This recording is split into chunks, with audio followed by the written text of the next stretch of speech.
আসসালামু আলাইকুম শিক্ষার্থীরা, আজ আমি তোমাদেরকে এই যুক্তি শিখাবো। দেখো কিভাবে প্রথমে কাজ করতে হয়, এককের কাজ করবো। ঠিক আছে, এককের কথা তাহলে এখানে আছে 9, তাহলে এই 1 কত হবে, 9 আর কি কত হবে 10 10। তাহলে 10 কোথায় বসাবো, এককে করে বসাবো। তাহলে 9 10 0 হাতে হলো 1। ঠিক আছে, এককে করে বসালাম। এবার দশকে কাজ করব। এখানে 8, দশকে করে 8 আছে, এখানে কত 1, তাহলে 8 আর 1 9, হাতে রেখে 10 0 হাতে হলো কত আবার 1। এবার দেখো তো, এবার শতকে কাজ করব। তাহলে এখানে 8, এখানে 1, কত 8 আর 1 9, হাতে রেখে 10 0 হাতে হলো আবার 1।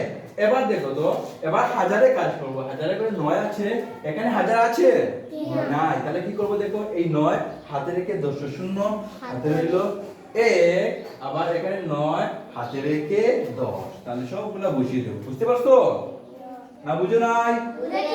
এটি হবে উত্তর। ওকে, ধন্যবাদ তোমাদেরকে। হ্যাঁ, ধন্যবাদ তোমাদেরকে।